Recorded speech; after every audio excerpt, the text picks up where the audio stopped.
아멘. 할렐루야. 아멘. 거룩한 주의 날 함께 예배 자리에 나와서 우리 하나님께 영광 돌리고 찬양 올리는 우리 모든 성도님들에게 하나님의 은혜와 평강이 함께 하시길 주님의 이름으로 축복합니다. 아멘. 오늘 본문의 배경이 되는 말씀은 이 11장 12절에서부터 14절의 말씀입니다. 먼저 그 말씀부터 보시죠. 드디어 예수님께서 십자가에서 우리의 모든 죄를 대속하시기 위해서 예루살렘 성에 입성하셨습니다. 그러나 이 예루살렘 성내에서 예수님께서 기거하시지는 않으시고 예루살렘 동편 이 감람산 너머에 있는 베다니에 그 거처를 정하신 후에 이 예루살렘 성으로 오가시면서 계속 사역하셨습니다. 이튿날 새벽에 그날도 어김없이 아침에 일찍이 일어나셔서 제자들과 함께 예루살렘에 올라가고 계셨습니다. 예수님께서 말이죠. 오늘 본문에는 이튿날 이렇게만 기록되어 있는데요. 마태복음에는 보면 이른 아침에 라고 이렇게 써 있습니다. 이 말은 새벽 시간이라는 뜻입니다. 이렇게 이른 새벽에 이동하셨으니 예수님께서 어떠하시겠어요? 당연히 배가 고프시겠죠. 그래서 11절 하반절에 보면 예수께서 시장하신지라 라고 이렇게 말씀하고 있는 겁니다. 여러분은 예수님께서 시장하셨다는 이 말씀을 보면 어떤 마음이 드십니까? 그래, 예수님께서 아침에 일찍 이동하셨으니 당연히 시장하시겠지. 배가 고프시겠지. 이런 생각이 드시죠. 그러다 보니 이 말씀을 무심코 지나갈 때가 많습니다. 저도 그랬고요. 그런데 만약에요. 지금 이 말씀을 가난하고 배고픔에 힘들어하는 이들이 이 말씀 보았다면 어땠을까요? 그래, 예수님도 배고프셨구나. 그러면 예수님 나의 배고픔 아시겠네. 이렇게 그들이 큰 위로를 받지 않았을까요? 무엇을 말씀드리려고 하냐면 여러분, 예수님은 우리와 완전히 동떨어져서 지시하시고 명령하시고 가르치시는 분이 아니라 참 하나님이신 그가 참 인간이 되어 우리 가운데 찾아오셨고 그리고 우리의 고통과 형편을 몸소 겪으신 분이 바로 예수님이시다는 겁니다. 그러므로 예수님은 우리의 모든 것 다 아세요. 우리의 고통도 아시고요. 우리의 허기짐도 아시고요. 우리의 감정적 아픔도 다 아시는 분이 우리 예수님이세요. 그래서 우리의 고통에 함께 고통하셨고요. 우리의 허기짐을 몸소 느끼셨고요. 우리의 마음의 상처를 알고 같이 울어주시는 분이 바로 우리 주 예수님이실 줄 믿습니다. 이처럼 예수님께서 시장한 배를 달래시려고 멀리서도 한눈에 알아볼 수 있을 만큼 입이 무성한 무화과 나무를 향해서 예수님께서 가셨습니다. 그러나 입만 무성했지 아무것도 아무 열매도 없었어요.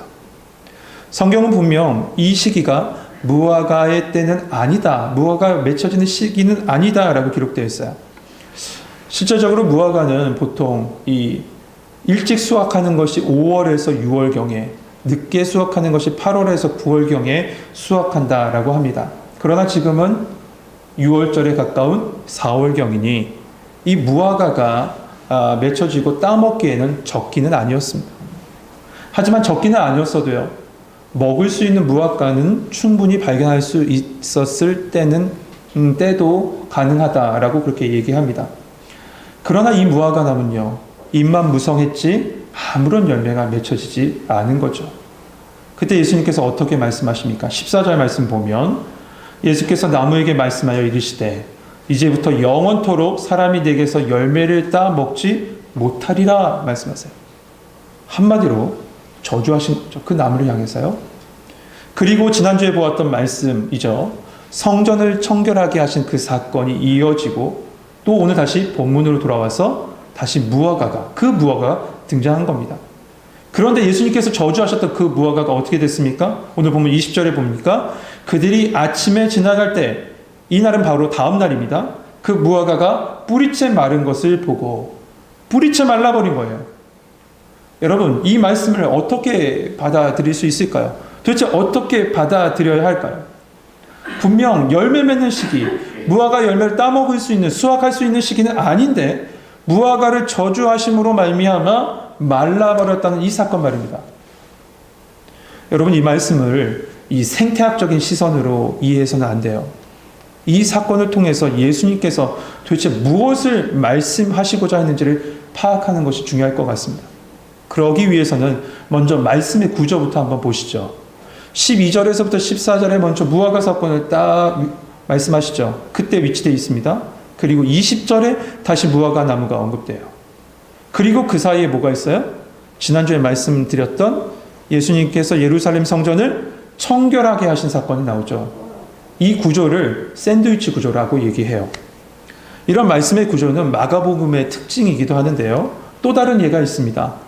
바로 야이로의 딸을 고치신 사건과 12의 혈류병으로 고생한 여인을 고치신 사건이에요. 야이로가 예수님께 찾아와서 자기의 딸을 고쳐달라고 청하죠. 그때 예수님께서는 그 청을 받으시고 야이로의 집을 향해 가십니다. 그런데 그 사이에 이 혈류병 걸린 여인이 예수님의 옷자락을 붙잡고 치유받는 사건이 일어나요. 그러나 그때 들려오는 소식이 딸의 죽음의 소식이 들려오죠. 하지만 예수님은 바로 죽은 것이 아니라 잔다라고 하시면서 그 소녀에게 달리다군 소녀야 일어나라 라고 말씀하시고 그 소녀를 살리십니다.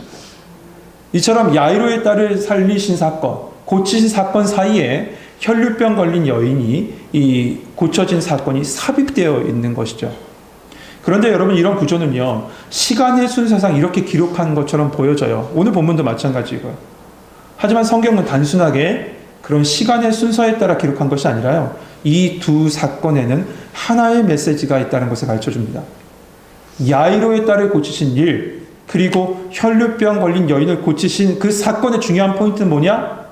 믿음이었어요.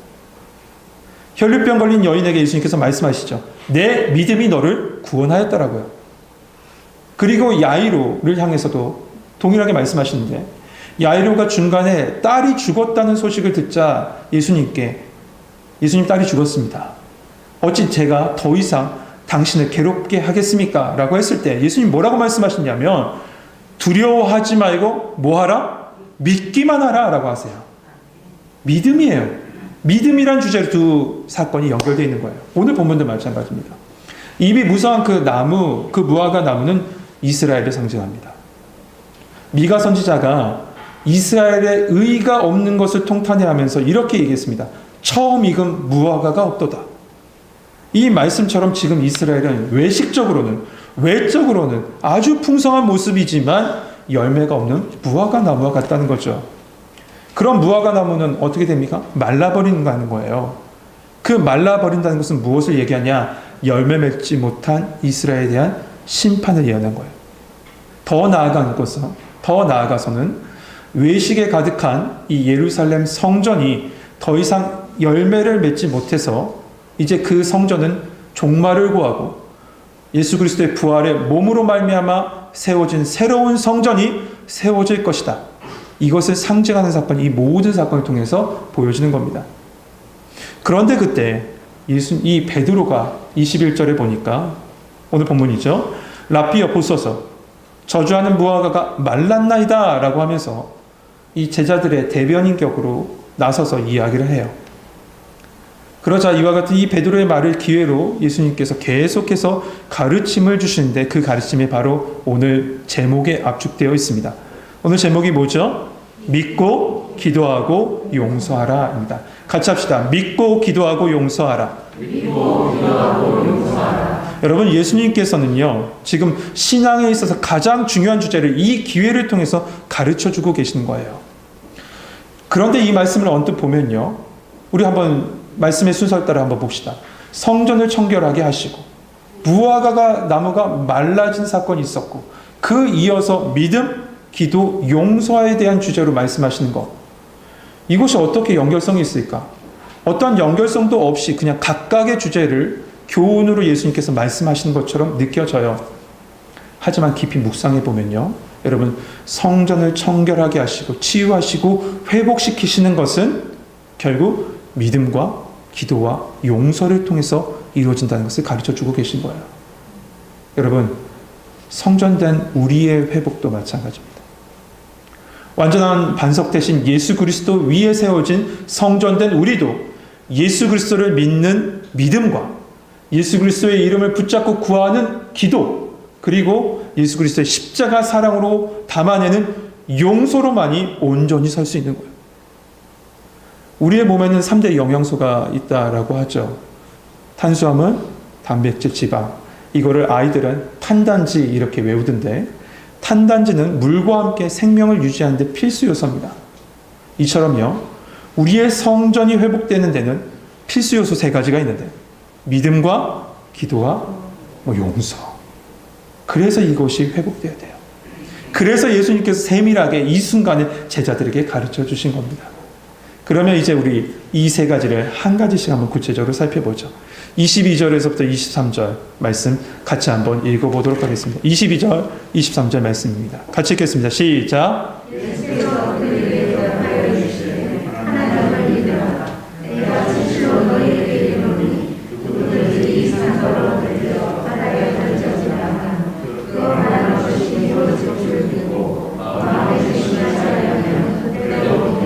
아멘.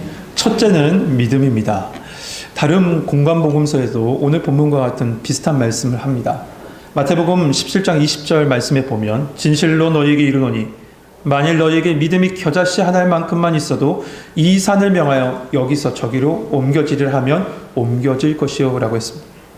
누가복음 17장 6절에서도 주께서 이르시되 너희에게 겨자씨 하나일 만한 믿음이 있었더라면 이 뽕나무더러 뿌리가 뽑혀서 바다에 심기어라 하였을 것이요 그것이 너희에게 순종하였으리라 라고 하고 있어요. 그런데 이처럼 믿음을 이야기할 때요, 그 믿음을 수식하는 말이 있습니다. 그게 뭐냐 하면 바로 산을 옮길 만한 믿음입니다. 산을 옮길 만한 믿음.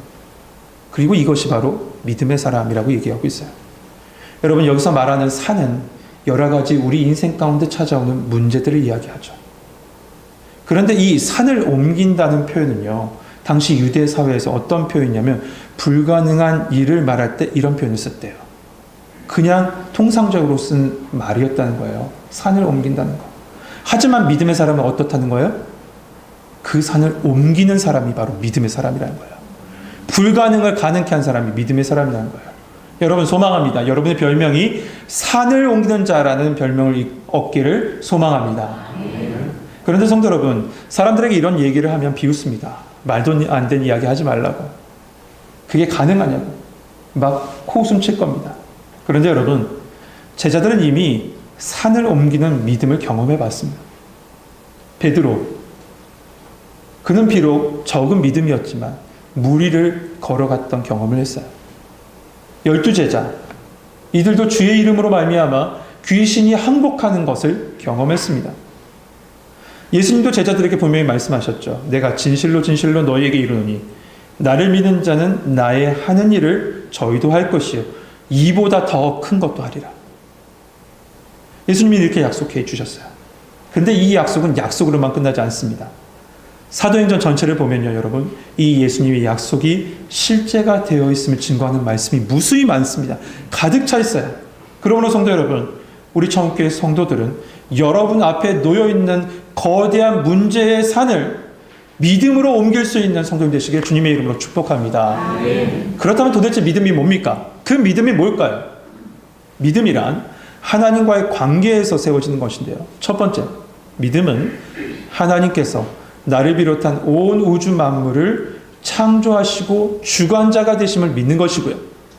두 번째는 예수님이 그리스도시요 살아계신 하나님의 아들이시며 우리를 구원하시기 위해서 십자가 지시고 부활하시고 승천하셨으며 다시 오실 분임을 믿는 것이고, 마지막 세 번째, 성령 하나님께서 우리와 언제나 동행하심을 믿는 것이 바로 믿음인 줄 믿습니다. 아멘. 결국 성삼위 하나님을 전적으로 믿고 그의 살아주심에 나를 맡기는 거예요. 그게 믿음이에요. 하지만 우리는 어떻습니까? 이렇게 저렇게 계산하고 있잖아요. 여러분, 이런 계산적인 믿음이 아니라 절대적인 믿음을 가지셔야 돼요. 내가 계산을 포기하면요, 하나님이 계산하세요. 내가 계산을 포기하면 하나님이 계산하신다니까요. 또한 믿음은 어제의 믿음도 아니고 미래의 믿음도 아닌 오늘의 믿음으로 사는 겁니다. 과거의 신앙 자랑하지 마십시오. 나중으로 미루지도 마세요. 지금입니다. 지금 믿는 거예요. 그러므로 여러분, 말씀이 주어졌을 때 믿음으로 하나님께 순종하심으로 산을 옮기는 은혜를 경험할 수 있는 성도님 되시길 주님의 이름으로 축복합니다. 아멘. 두 번째로 기도에 대해서 말씀하시죠. 24절 말씀 같이 한번 읽어봅시다. 같이 읽겠습니다. 시작.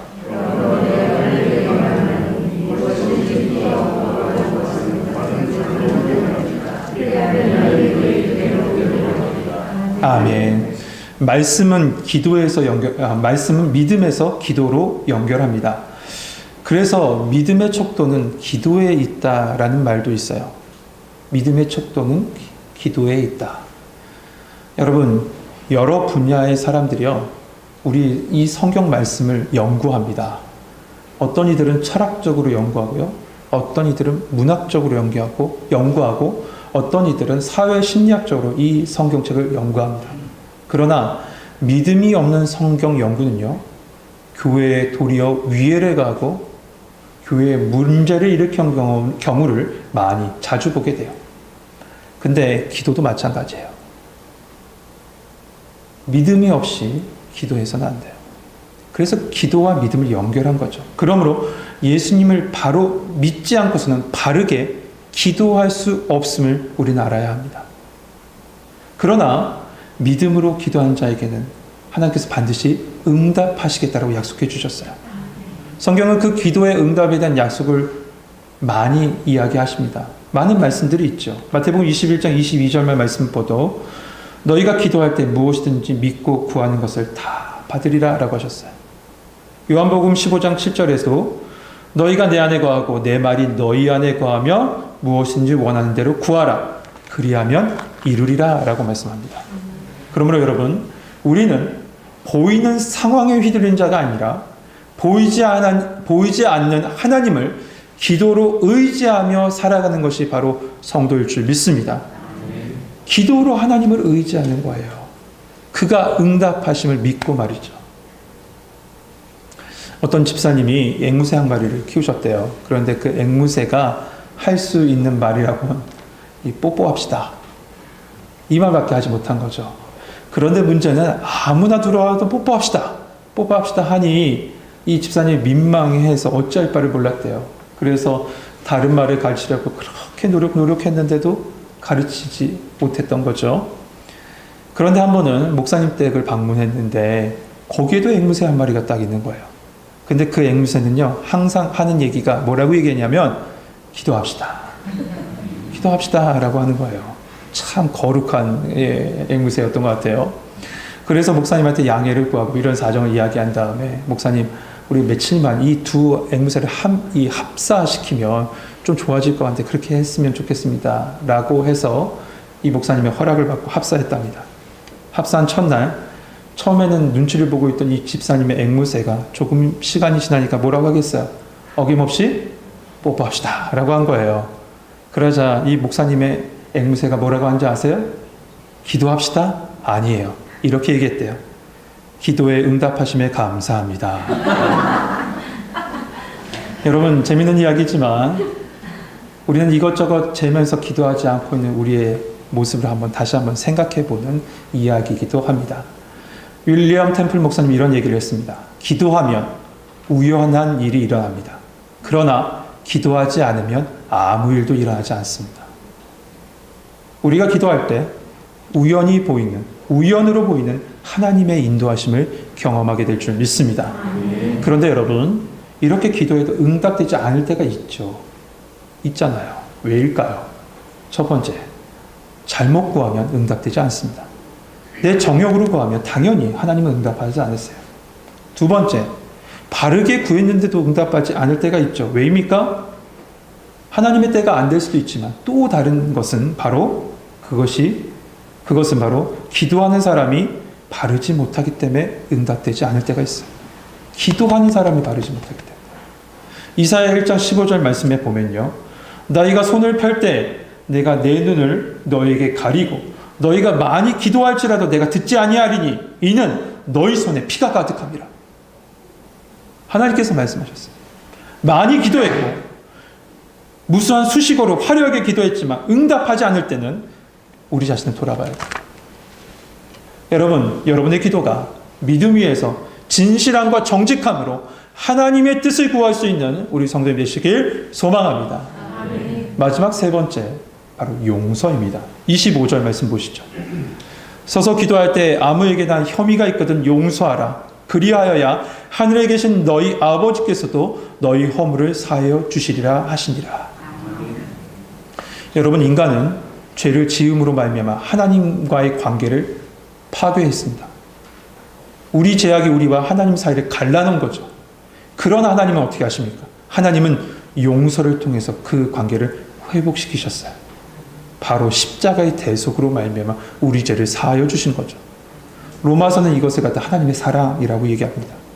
이처럼 우리는 하나님의 사랑을 받은 자입니다. 하나님께 용서함을 받은 존재라는 것이죠. 그 용서가 있기에 우리는 하나님께 기도할 수 있는 거예요.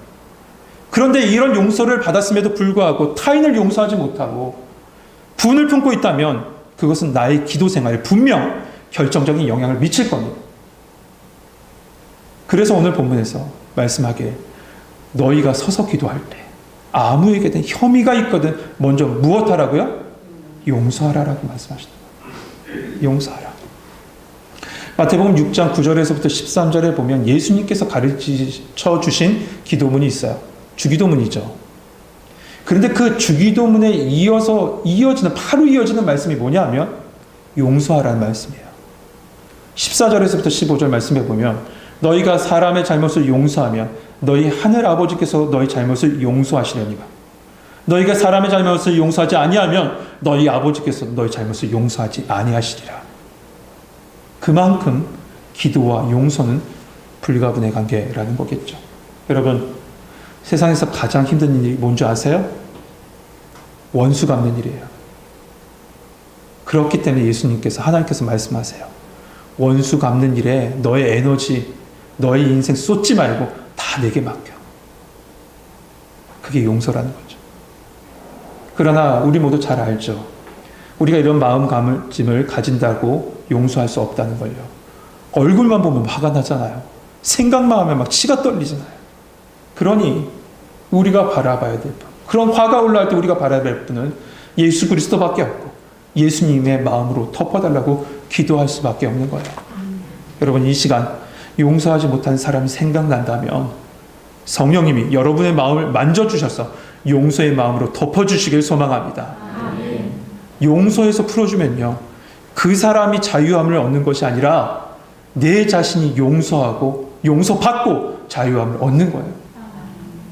사랑하는 성도 여러분, 우리의 성전이 회복되려면 예수님의 삶의 방식을 따라가야 되겠죠. 그것이 바로 오늘 본문에서 말씀하고 있는 믿고 기도하고 용서하는 삶입니다. 이 시간에 산을 옮길 만한 믿음이 여러분에게 부어지길 소망합니다. 상황을 넘어 역사하시는 하나님을 믿고 기도할 수 있는 여러분에게 소망합니다.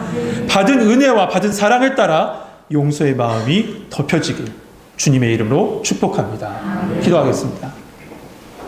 사랑의 하나님, 주님의 마음을 우리에게 주옵소서.